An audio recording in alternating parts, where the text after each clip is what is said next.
ಶಾಂತಿಯ ತೋಟ ಪ್ರತಿಯೊಂದು ಚುನಾವಣೆ ಬರೋಕ್ಕಿಂತ ಮುಂಚೆ ಹಲವಾರು ಮಾತುಗಳಾಗುತ್ತೆ, ಏನೇನೋ ಹೇಳ್ತಾರೆ ರಾಜಕಾರಣಿಗಳು. ಆದರೆ ನಾವು ಚಿಕ್ಕ ವಯಸ್ಸಿಂದ ನಮ್ಮ ತಾತ ಮುತ್ತಾತಿಂದ್ರ ಕಾಲದಿಂದನೂ ಯಾವ ಪಕ್ಷಕ್ಕೆ ಹಸ್ತದ ಗುರುತು ಕಾಂಗ್ರೆಸ್ ಪಕ್ಷಕ್ಕೆ, ಯಾವ ಪಕ್ಷಕ್ಕೆ ನಮ್ಮ ತಾತ ನಮ್ಮ ತಂದೆ ನಮ್ಮ ಮಕ್ಕಳಿಗೂ ಹೇಳ್ಕೊಡೋದಿದ್ದೇನೆ, ನೋಡ್ರಪ್ಪ ನಮಗೆಲ್ಲ ಒಗ್ಗೂಡಿ ತೊಗೊಂಡು ಹೋಗ್ತಿದೆ ಪಕ್ಷ, ನೀವೆಲ್ಲ ಸೇರಿ ಇವ್ರನ್ನ ವೋಟ್ ಕೊಡ್ರಿ ಅಂತ ಹೇಳ್ಬಿಟ್ಟು. ಮೊನ್ನೆ ಇತ್ತೀಚೆಗೆ ಸನ್ಮಾನ್ಯ ಮುಖ್ಯಮಂತ್ರಿಗಳು ಒಂದು ಕ್ಯಾಸ್ಟ್ ಸರ್ವೆಯನ್ನ ಮಾಡಿದ್ರು, ಜಾತಿ ಜನಗಣತಿ. ಅದರಲ್ಲಿ ಅತಿ ಹೆಚ್ಚು ಜನಸಂಖ್ಯೆಯಲ್ಲಿರೋದು ಈ ರಾಜ್ಯದಲ್ಲಿ ಮುಸಲ್ಮಾನರು ಅಂತ ಹೇಳ್ಬಿಟ್ಟು ಬಂತು.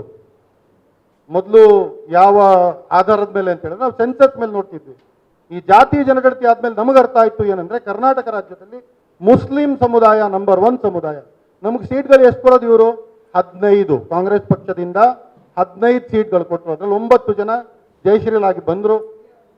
ಬೇರೆ ಇತರ ಸಮುದಾಯಗಳಿಗೆ 59. ಮೊನ್ನೆ ನಡೆದ ಚುನಾವಣೆಯಲ್ಲಿ ನೀವು ನೋಡಿರಬಹುದು, ಕಾಂಗ್ರೆಸ್ ಪಕ್ಷದ 5 ಗ್ಯಾರಂಟಿ. ಈ 5 ಗ್ಯಾರಂಟಿಗಳಿಂದ ಸರ್ಕಾರ ರಚಿಸಕ್ ಆಗಿಲ್ಲ ಇವ್ರ ಕೈಯಲ್ಲಿ. ಈ 5 ಗ್ಯಾರಂಟಿಗಳಿಂದ ಇವರು ಇವತ್ತು ಈ ಸರ್ಕಾರವನ್ನ ರಚಿಸಿಲ್ಲ. ಕಾಂಗ್ರೆಸ್ ಇವತ್ತು ಸಂಪೂರ್ಣ ಬಹುಮತದಿಂದ ಸರ್ಕಾರ ರಚಿಸಿದೆ ಅಂತ ಹೇಳಿದ್ರೆ ನೀವು ಕಳೆದ 5 ಚುನಾವಣೆಯ ಫಲಿತಾಂಶಗಳನ್ನ ಎತ್ತಿ ನೋಡಿ. 2003ರಿಂದ 2008, 13ರಲ್ಲಿ ಕೆಜೆಪಿ ಬೇರೆ ಫಾರ್ಮ್ ಆಗಿತ್ತು. ಅದು ಕೆಜೆಪಿ ಮತ್ತೆ ಬಿಜೆಪಿ ಸೇರಿದ್ರೆ ಬಿಜೆಪಿಯ ವೋಟ್ ಶೇರ್ 38% ಹಾಗೆ ಇಂಟ್ಯಾಕ್ಟ್ ಇತ್ತು. 2018ರಲ್ಲಿ 38% ವೋಟ್ ಶೇರ್ ಬಿಜೆಪಿಗೆ. 2023ರಲ್ಲೂ ಕೂಡ ಅವರ ವೋಟ್ ಶೇರ್ 38% ಇದ್ದೇ ಇತ್ತು.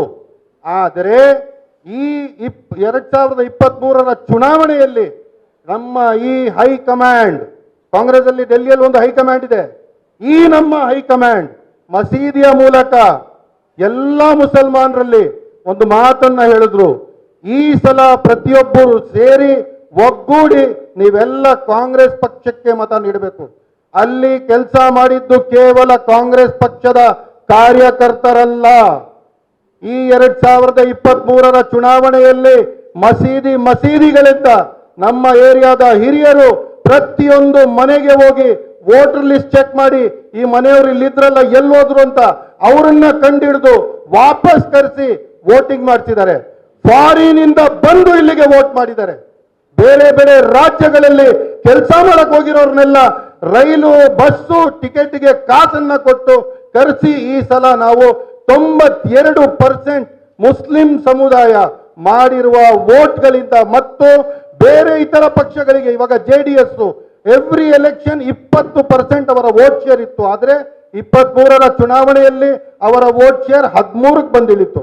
ಆ 7% ಮುಸಲ್ಮಾನರು ಆ ಕಡೆ ಈ ಕಡೆ ವೋಟ್ ಮಾಡ್ತಿರಲ್ಲ. SDPIಗೂ ವೋಟ್ ಶೇರ್ ಕಡಿಮೆ ಆಯಿತು 2023ರ ಚುನಾವಣೆಯಲ್ಲಿ.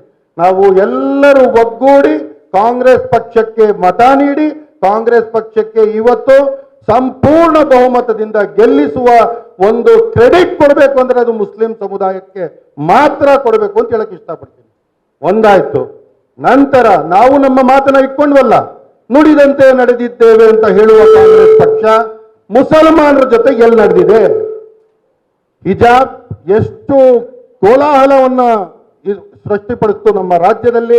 ಹಿಜಾಬ್ ಆಗ್ಲಿ, ಹಲಾಲ್, ಜಟ್ಕಾ ಕಟ್ಟು, ಅದು ಇದು ಪ್ರತಿಯೊಂದಿನ ಒಂದೊಂದು ಏನೇನೋ ಒಂದು ಸಮಸ್ಯೆಯನ್ನು ಎತ್ಕೋಬಂದ್ರು. ಆ ಎಲ್ಲ ಸಮಸ್ಯೆಗಳಿಗೆ ನಾವು ತಾಳ್ಮೆಯಿಂದ ಮುಂದುವರೆದ್ವಿ. ನಮಗೊಂದು ಭರವಸೆ ಕೊಡಲಾಯಿತು. ಬ್ಯಾಕ್ ಡೋರ್ ಮೀಟಿಂಗ್ಸ್ ಅಲ್ಲೂ ಭರವಸೆ ಕೊಡಲಾಯಿತು. ಬಹಿರಂಗವಾಗಿ ಚುನಾವಣಾ ಪ್ರಚಾರಗಳಲ್ಲಿ ಬಜೆಟ್ವನ್ನೇ ಬ್ಯಾನ್ ಅಂತಾನು ಹೇಳಿದ್ರು. ಅದು ಏನೂ ಆಗಿಲ್ಲ.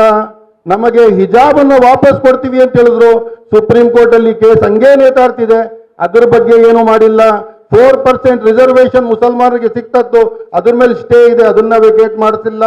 ಗೋ ಹತ್ಯೆ ನಿಷೇಧದಲ್ಲಿ 58 ಲಕ್ಷ ರೈತರು ಈ ರಾಜ್ಯದಲ್ಲಿ ನರಳುತ್ತಿದ್ದಾರೆ. 13 ವರ್ಷ ಆಯ್ತು ಒಂದು ಪ್ರಾಣಿಗೆ ಅಂದ್ರೆ ಅದನ್ನ ಮನೆಯಲ್ಲಿ ಇಟ್ಕೊಂಡು ಸಾಕುವ ಒಂದು ಇದು ಅವರ ಹತ್ರ ಇಲ್ಲ. ಅಟ್ಲೀಸ್ಟ್ 13 ವರ್ಷದ ಅಧಿಕ ವಯಸ್ಸಿನ ಪ್ರಾಣಿಗಳನ್ನ ನೀವು ವಧೆ ಮಾಡಬಹುದು ಅಂತ ಹೇಳ್ಬಿಟ್ಟು ಒಂದು ಅವಕಾಶ ಕೊಡ್ತದೆ ಕಾಂಗ್ರೆಸ್ ಅಂತ ಒಂದು ಭರವಸೆ ಇತ್ತು. ಅದು ನಮಗೇನು ಮಾಡಿಕೊಡ್ಲಿಲ್ಲ. ಮುಂದಕ್ಕೆ ರಿಲಿಜಿಯಸ್ ಕನ್ವರ್ಷನ್ ಬಿಲ್ಲು ಅದು ಇದು ಎಷ್ಟೊಂದು ಭರವಸೆಗಳನ್ನ ಕೊಟ್ಟಲ್ಲ, ಅದರಲ್ಲಿ ಒಂದು ಕೂಡ ಇದುವರೆಗೂ ಈಡೇರಿಸಿಲ್ಲ. 10,000 ಕೋಟಿ ಕೊಡ್ತೀವಿ ನಾವು ಮುಸಲ್ಮಾನರಿಗೆ ಬಡ್ಜೆಟ್ ಅಂತ ಹೇಳಿದ್ರು, ಅದು ನಮಗೆ ಕೊಡ್ಲಿಲ್ಲ. ಇವತ್ತು ಈ ಎಲ್ಲ ಒಂದು ಮುಸಲ್ಮಾನರನ್ನ ಒಗ್ಗೂಡಿಸಲಿಕ್ಕೆ 2023ರಲ್ಲಿ ಎಲ್ಲಾ ನಾಯಕರು ಕಷ್ಟಪಟ್ಟರು. ನಾನು ಯಾರು ಅವರು ಇವರು ಅಂತ ಸ್ಪಷ್ಟವಾಗಿ ಹೇಳಕ್ಕೆ ಇಷ್ಟಪಡಲ್ಲ. ಆದರೆ ಬಿಜೆಡ್ ಜಮೀರ್ ಅಹಮದ್ ಖಾನ್ ಅವರು ಇದರ ನೇತೃತ್ವ ಅನ್ನ ವಹಿಸಿ ಅವರು ಈ ಉಲಮಾಗಳನ್ನ ಹೋಗಿ ಭೇಟಿ ಮಾಡಿ ಕ್ಲೋಸ್ ಡೋರ್ ಮೀಟಿಂಗ್ಗಳನ್ನ ಮಾಡಿ ದಯವಿಟ್ಟು ಈ ಸಲ ನಮ್ಮ ಪಕ್ಷಕ್ಕೆ ಒಂದು ಅವಕಾಶ ಮಾಡಿಕೊಡಿ ಅಂತ ಇದರ ಹಿಂದೆ ಮಾಡಿದ ಆರ್ಕಿಟೆಕ್ಟ್ ಯಾರು ಅಂತ ಹೇಳಿದ್ರೆ ನಸೀರ್ ಅಹಮದ್ ಸಾಹೇಬ್ರು. ಅವರು ಮುಂದೆ ಬರಲ್ಲ, ಅವ್ರು ಯಾವತ್ತಿಗೂ background behind the scenes player. ಅವರು ಪ್ರತಿಯೊಂದು ಮುಸಲ್ಮಾನರ ಸಮಸ್ಯೆ ಏನೇ ಬರಲಿ ಎಲ್ಲದರಲ್ಲೂ ನಮಗೆ ಸಹಕಾರ ನೀಡಿರೋರು. ನಮ್ಮ ರಾಜ್ಯದ ಪ್ರತಿಯೊಬ್ಬ ಮುಸಲ್ಮಾನನ ಮನಸ್ಸಿನಲ್ಲಿ ಬಾಳ್ತಿರುವ ಈ ನಾಯಕರಿಗೆ ಇವತ್ತು ನೀವು ಶೋಕಾಸ್ ನೋಟಿಸ್ ಕೊಡದೆ, ಅದೇ ಶಾಮನೂರು ಶಿವಶಂಕರಪ್ಪನವರು 2024ರ ಲೋಕಸಭಾ ಚುನಾವಣೆಯಲ್ಲಿ ಅಲ್ಲಿ ಕೂತ್ಕೊಂಡು ಶಿವಮೊಗ್ಗದಲ್ಲಿ ನೀವು ಬಿಜೆಪಿಗೆ ಮತ ನೀಡಿ ಅಂತ ಬಹಿರಂಗವಾಗಿ ಹೇಳಿದ್ರು. ಒಂದು ಶೋಕಾಸ್ ನೋಟಿಸ್ ಕೂಡ ಅವರನ್ನ ಕೊಡ್ಲಿಲ್ಲ. ಆದ್ರೆ ಇಲ್ಲಿ ಮುಸಲ್ಮಾನರಿಗೆ ಶೋಕಾಸ್ ನೋಟಿಸು ಕೊಡದೆ ನೀವು ಉಚ್ಚಾಟನೆ ಮಾಡ್ತೀರಾ ಅಂದ್ರೆ ನಮ್ಮ ಸಮುದಾಯ ಕೇವಲ ನಮಗೆ 15 ಸೀಟ್ಗಳು ಆಯ್ತು ಅಂತ ನಾವು ತಾಳ್ಮೆಯಿಂದ ಮುಂದುವರಿತಾ ಇದ್ದೀವಿ. ನಮಗೋಸ್ಕರ ಅದ್ ಮಾಡ್ತೀವಿ ಇದ್ ಮಾಡ್ತೀವಿ ಏನೂ ಮಾಡಿಲ್ಲ, ತಿರುಗೋ ತಾಳ್ಮೆಯಿಂದ ನಡೀತಾ ಇದ್ದೀವಿ. ಇವತ್ತು ನಮ್ಮ ಮನಸ್ಸಲ್ಲಿರುವ ನಾಯಕರನ್ನ ನೀವು ತಗೊಂಡಿರುವ ಈ ಉಚ್ಚಾಟನೆಯ ಆದೇಶ ವಾಪಸ್ ತಗೋಬೇಕು ಅಂತ ಹೇಳ್ತೀನಿ ನಾನು. ಇದನ್ನ ಹಿಂಪಡಿಲೇಬೇಕು. ಅಕಸ್ಮಾತ್ ನೀವು ಇದನ್ನ ಮಾಡಿಲ್ಲ ಅಂತ ಹೇಳಿದ್ರೆ ಮುಂದಿನ ತಿಂಗಳು ಪ್ಯಾಲೇಸ್ ಗ್ರೌಂಡ್ನಲ್ಲಿ ನಮ್ಮ ಎಲ್ಲ ರಾಜ್ಯದ ಎಲ್ಲ ಉಲಮಾಗಳು ಸೇರಿ ಒಂದು ದೊಡ್ಡ ನಮ್ಮ ಕಾನ್ಫರೆನ್ಸ್ ಇದೆ, ಆಲ್ ಕರ್ನಾಟಕ ಉಲಮಾ ಕಾನ್ಫರೆನ್ಸ್. 3 ವರ್ಷಕ್ಕೊಂದ್ಸಲ ಒಂದೊಂದು ಜಿಲ್ಲೆಯಲ್ಲಿ ಮಾಡ್ತೀವಿ ನಾವು.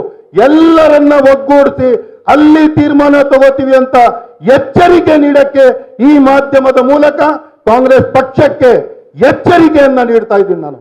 ಕ್ಷಣ ಕ್ಷಣದ ಸುದ್ದಿಗಳಿಗಾಗಿ ಫ್ರೀಡಂ ಟಿವಿ ಸಬ್ಸ್ಕ್ರೈಬ್ ಮಾಡಿ, ಲೈಕ್ ಮಾಡಿ ಹಾಗೂ ಫಾಲೋ ಮಾಡಿ. ಹೊಸ ಸುದ್ದಿಗಳ ನೋಟಿಫಿಕೇಶನ್ಗಾಗಿ ಬೆಲ್ ಐಕಾನ್ ಮೇಲೆ ಕ್ಲಿಕ್ ಮಾಡಿ.